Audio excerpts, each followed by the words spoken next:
uko biri kose Imana iradukunda.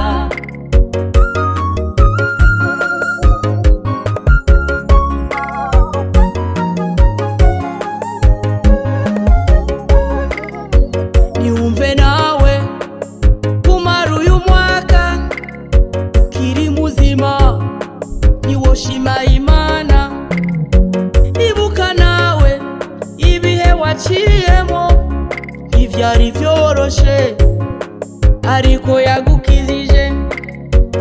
Hari benshi bapfuye bifuza kubaho nk'abandi, ntivyari vyoroshe, ariko Imana yakurinze vyinshi. Ingushima Imana, shima Imana mu gihe ukiriho, kandi ufata ingingo uyikorere.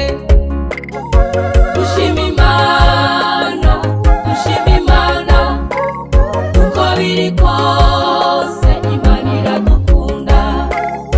Dushima Imana, dushima Imana, uko biri kose Imana iradukunda. Dushima Imana, dushima Imana, uko biri kose Imana iradukunda. Dushima Imana, dushima Imana, uko biri kose